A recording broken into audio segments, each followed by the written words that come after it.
Hello and welcome to yet another episode of The Ordinary People, The Top People. Guys, today's guest is someone who I didn't know her very well before this podcast, but believe me or not, whenever I used to see her, I used to tell myself that this person deserves to be on my show because her story begins from China, and then she went to America, then Africa, then to Hong Kong. It's all around the world, and she truly has, a story which is worth sharing. The way she speaks, the way she treats her staff, and she's an entrepreneur now.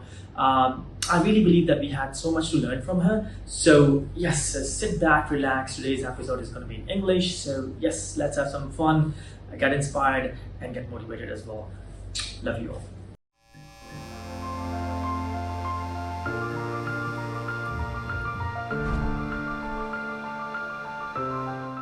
Hello and welcome everyone to another episode of The Top Show, The Ordinary People. As you all know that this show is all about positivity, motivation and inspiration. And again, as promised, today I have someone with me who is a true inspiration. I must say that I've never had a proper conversation with her, but there was only once I had a chance to speak to her for, I don't think it was more than 10 minutes, and then instantly I found out that this person's story has to be shared because she's such an inspiration. She's just a positive energy. She's just an energy because her and plus her presence lights up the room like this today as well. And Charlene, could you please introduce yourself to my viewers? Great. Hello. Thank you for inviting me to the show.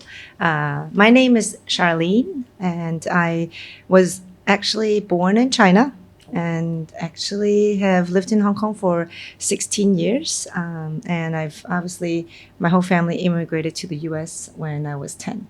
So grew up in the US and moved to Hong Kong for the family reason. And so now I've been in Hong Kong for 16 years.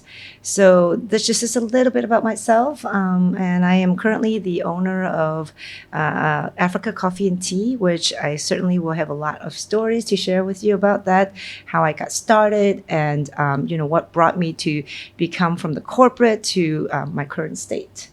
Awesome. Right. So, Charlene, you have moved from China to Hong Kong. Could you please let us know the transition from being from China to Hong Kong? Yes. So just like a lot of the American dreams that my parents had back in China, in Guangzhou, that's actually Cantonese is my mother tongue. And from there, we moved to the U.S. And my parents actually had the opportunity of moving. The first city, it was Chicago.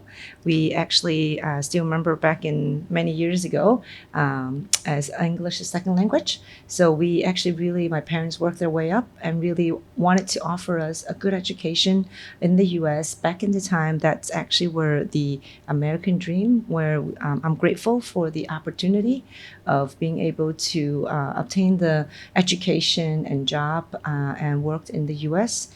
From being an analyst to be in the banking industry, and then Hong Kong for about 16 years already. So having set that journey, I have come a long way from really lived in a village where we basically didn't have electricity back in the days, having charcoal as a way to means of burning, and then also go to the village and pick up flowers and plants, and sell in the market, to having an education, an opportunity, and where I am stage, truly grateful and amazing with the journey in my life. Awesome. See, I didn't knew all of these, right? I mean, again, it gives me goosebumps, where I think about you transforming from China, and because I've seen what you're doing at the moment, right? I've seen, your entrepreneur and what you're doing at your restaurant and whatsoever. But I believe there were so many other difficulties which you probably faced, right? So coming from a different industry, which is like banking, which you just mentioned before, earlier just now, how was the transition, and what made you think from banking industry you will transit all the way so I think the question has been frequently asked, right? I'm currently the owner of the cafe, which is why Africa, to many people ask first, and to that extent is how did that lead to from the corporate to my current entrepreneur life, and so as like we all did. I got married young, had two beautiful kids, two beautiful daughters. Now they're grown up. Through that journey, went through that stage of, being a mom, taking care of them, and being able to, work and take care of the family.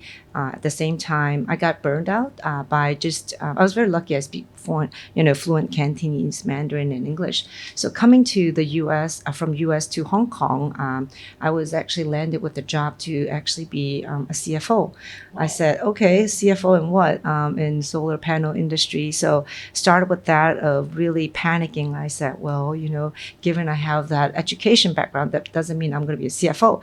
So, but at that time, about 2007, 2009 is actually when that return turtle, the opportunity of a lot of the expats coming to Hong Kong, where a lot of the companies, Chinese company, wanted to be in the capital market, want to raise money. So I was really acting as a CFO to raise money for a solar company that actually as a startup.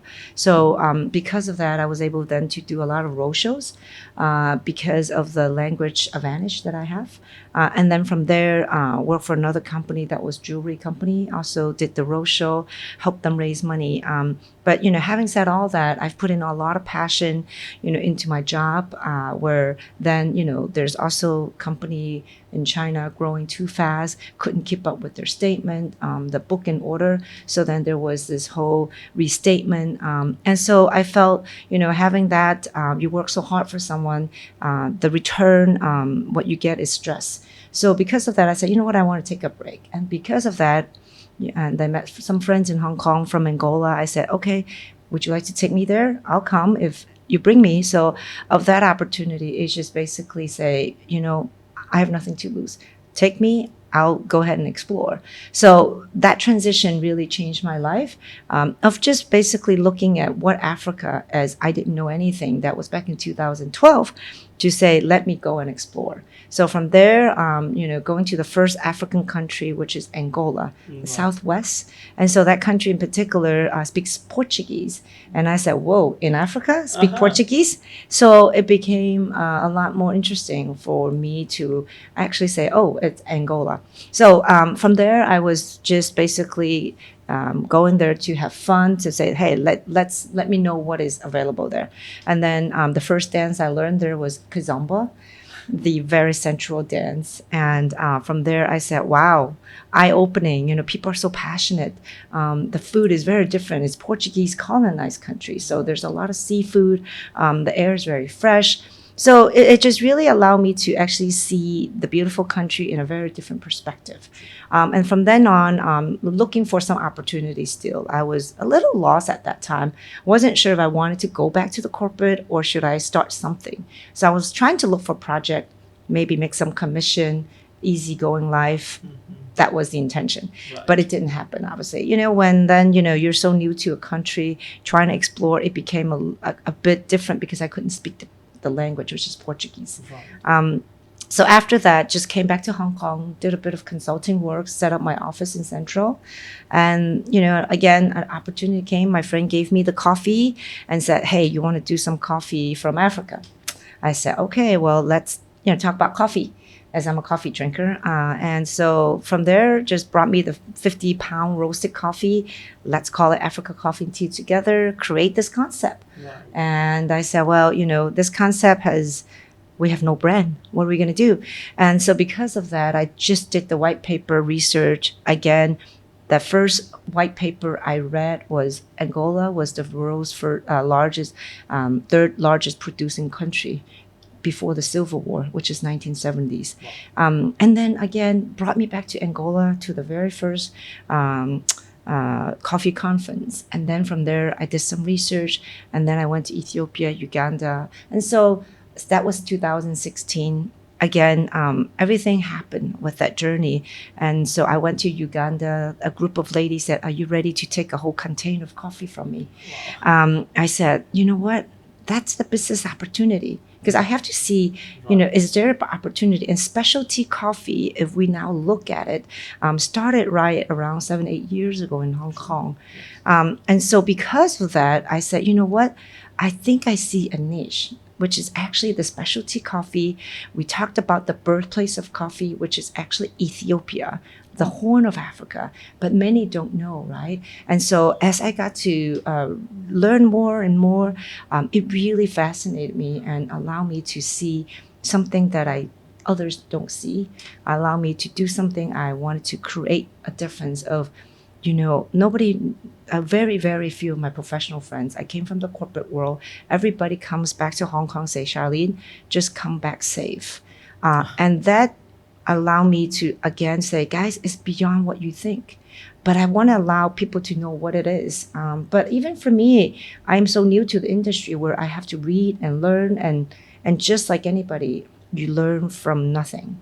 Do your research and be curious.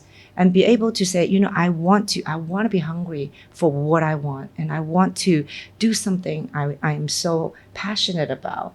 And just, giving a chance to create that impact. And so because of that, we've always wanted to, from the mission of that Africa Coffee and Tea, is to say, source the coffee directly and be able to set our own program of helping the farmers directly there, and particularly the women. So 8 years ago when we set this concept, it was really with the vision to empower the African woman in the growing community. So here I am. This is 8 years later. A lot of it's like a roller coaster. I am so grateful that the business survived through protests and COVID, obviously, as well as a few expansion of the space from venues to a ground floor cafe. So, all that is actually very exciting.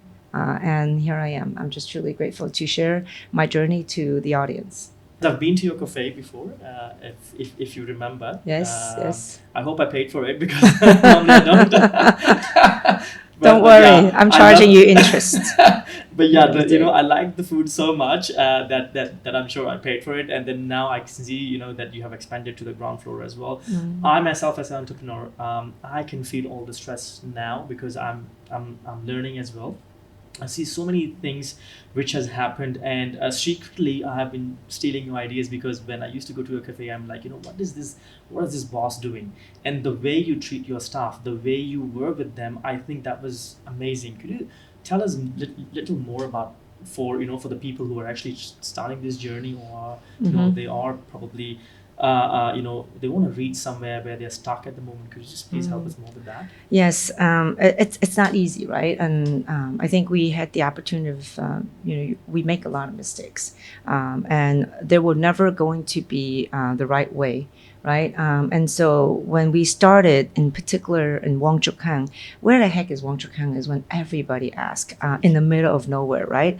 And so I think if one comes to your cafe and say, why on earth are you opening a cafe on 15th floor and be able to be in the middle of nowhere?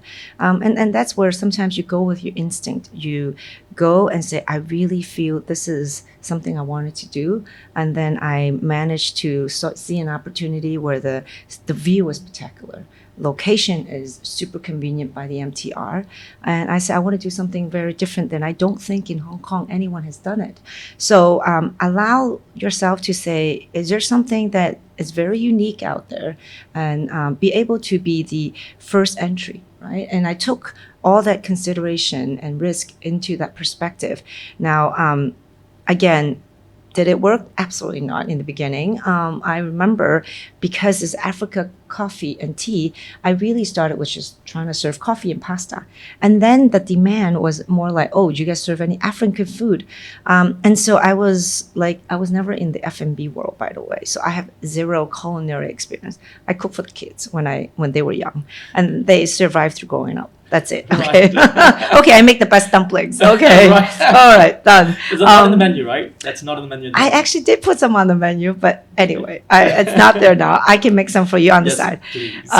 So because of that, I actually brought in two Ethiopian ladies. That actually cook the most amazing injera, the most authentic food in Hong Kong. Claim for that. And we literally try the food, in my Happy Valley apartment. I still remember doing the tasting menu and all that, and, giving them all the feedback. And I thought I had the perfect menu. Now, obviously, just like the Indian food, when you eat, you actually use hands, right? And I said, how in the world, lunchtime, people are going to use hands? Right. So, we were trying to offer the injera, which is actually the sourdough pancake, like a little bit like dosa, but in a thicker way. But we use yeast to ferment that. So it's actually more of a gluten-free, very expensive ingredient. But, you either hate it or love it because it's a bit sour, right? Because of the sourdough. But because of that, I thought, oh, and then with the spice and everything, I had to scratch that menu within a week because, or two, because it didn't work, right? And so when I first started the menu, I literally word for word, worded in my Word document, printed out on the menu. So I thought, you know what, let's get started because the project was running late. I was running out of budget to really continue burning like any, startup. And because of that, I just have to cut every corner in a ways to actually push my menu. I didn't even have the shelf ready when I launched the cafe because like a lot of construction, you're behind. You have to pay the rent.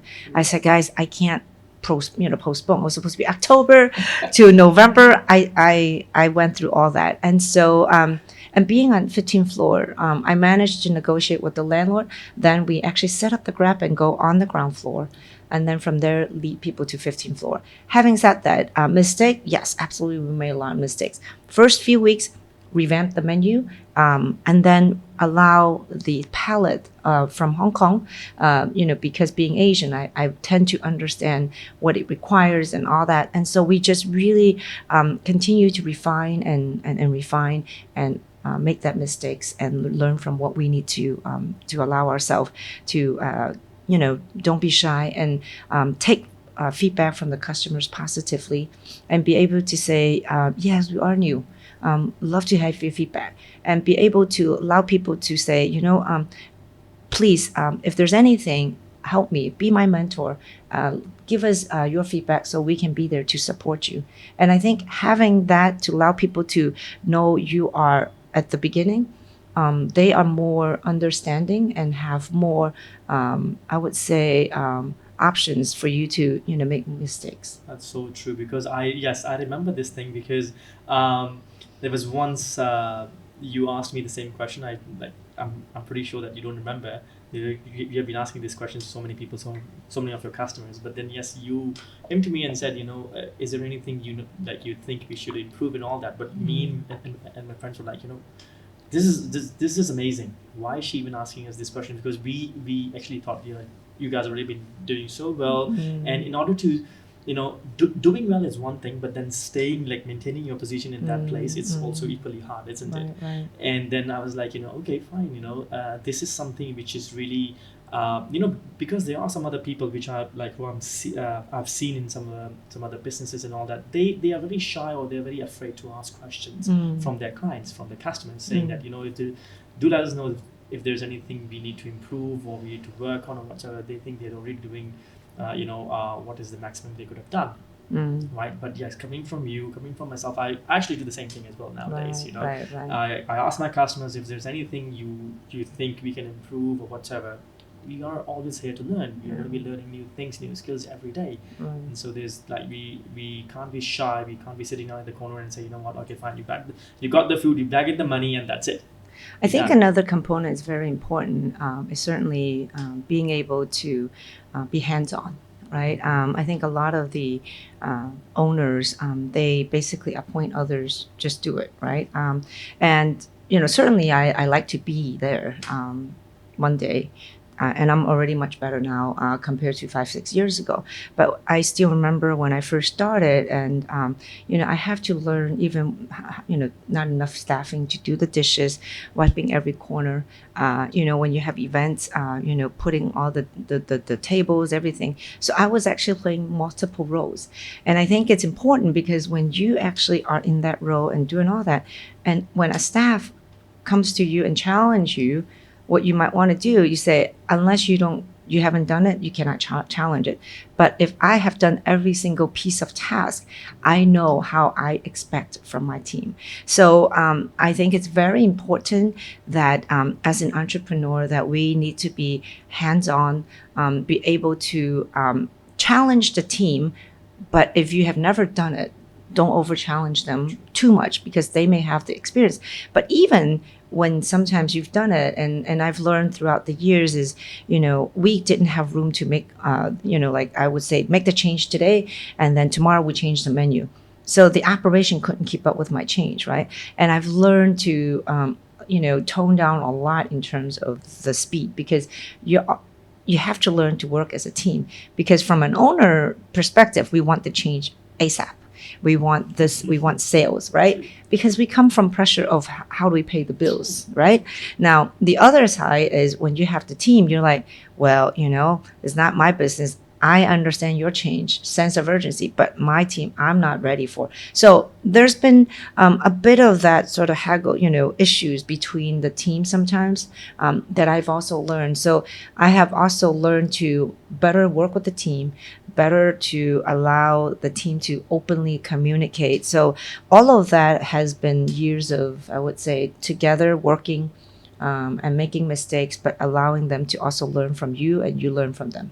That's so true. Yes, I totally agree with what you say, because I used to do the same thing when I used to work for someone else. When I used to finish one task, I would go to some other department and do their job, and then people were like, why are you so free? Why are you doing all these stuff as yourself? I'm like, if the company gonna if they're gonna cut down the staff, they won't fire me. They'll fire you first, because I can do multitasking as well. And the same applies go to when you work like how you said, you can't challenge your staff saying that because they are staff, they probably come back to you and say, what, you don't even know how it's done, and then you can challenge them back saying that what I've done in this much particular time, I can give you a little more, but why is it taking all the time in the world, right? And yeah, there's so many things which we learn, which we practice every day as well.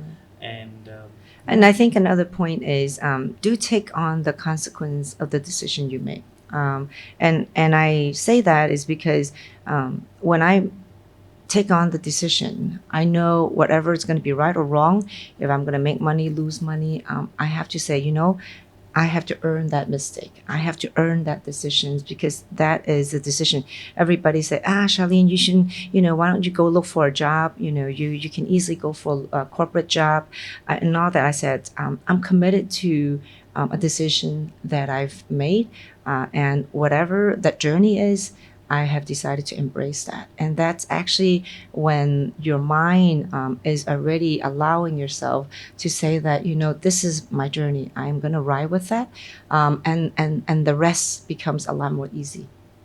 So true. That is so true. I mean, again, I'm just on baby steps on my entrepreneurship, and I'm so confident now, because I've gone through that. Sometimes it's like it gives you a peace of mind saying that, am I the only one who's coming across all these, negative thoughts and whatsoever? But then, yes, I'm totally relieved now saying that, right, if you have been there, done that, and you're sitting right over here next to me, inspiring people and all that, then probably one day I can be on this seat as well, doing the same thing. Yeah. But yeah, thank you so much, Charlene. Again, so you have achieved so much at the moment. What is next for you? I must say, we have actually survived through protests and COVID.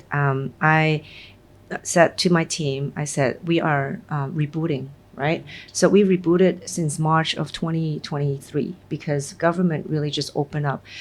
We have actually, have to move on and move forward to what has happened, but we cannot forget what has happened. So in the F&B world right now in Hong Kong particularly, we're going through a lot of challenges.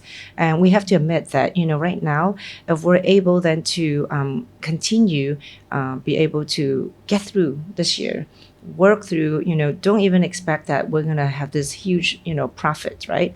But be able to say, hey, I'm actually employing 10 jobs. I am employing the team. This is the Hong Kong government should be thanking us for creating jobs, economy. We are going through that challenge, but I am confident Hong Kong is slowly coming back. But from the macro perspective, it is slightly behind other countries, which we are hoping from the macro perspective can slowly change Hong Kong, so then the whole economy can become better. So the goal for me is, because of the extensions of the event space, the cafe, as well as the ground floor, for this year, my goal is to focus to actually support grow this space and bring in the right audience and more clientele.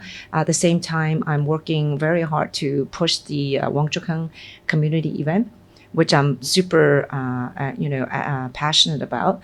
Is about bringing the community together, which we have been. But because of the pilot that I did in last November, we had about 200 people show up at the grand opening of the cafe.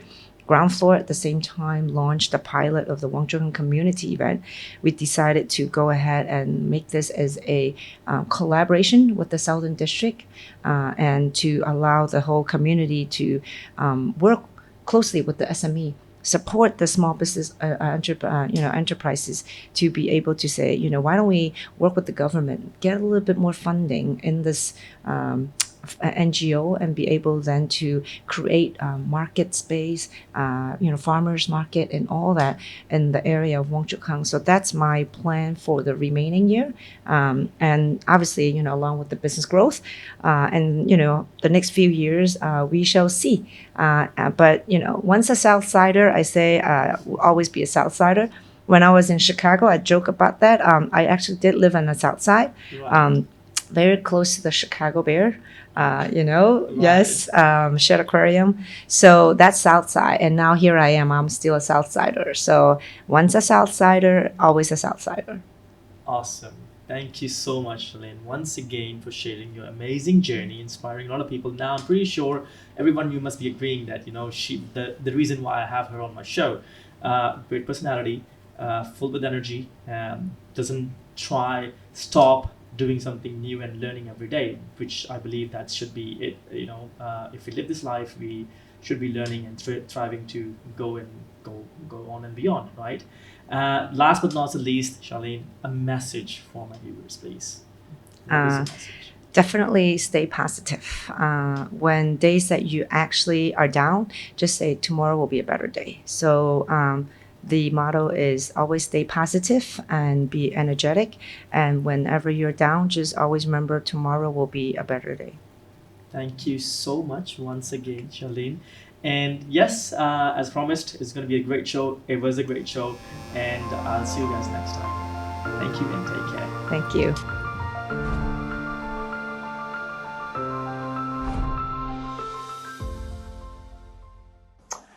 Oh yes, and one more thing, guys. Again, if you know anyone whose story is worth sharing, you think this person has inspired you, motivated you, or spread positivity, please do let me know, as I would love to have them on my show to use this platform to spread happiness and positivity. Cheers.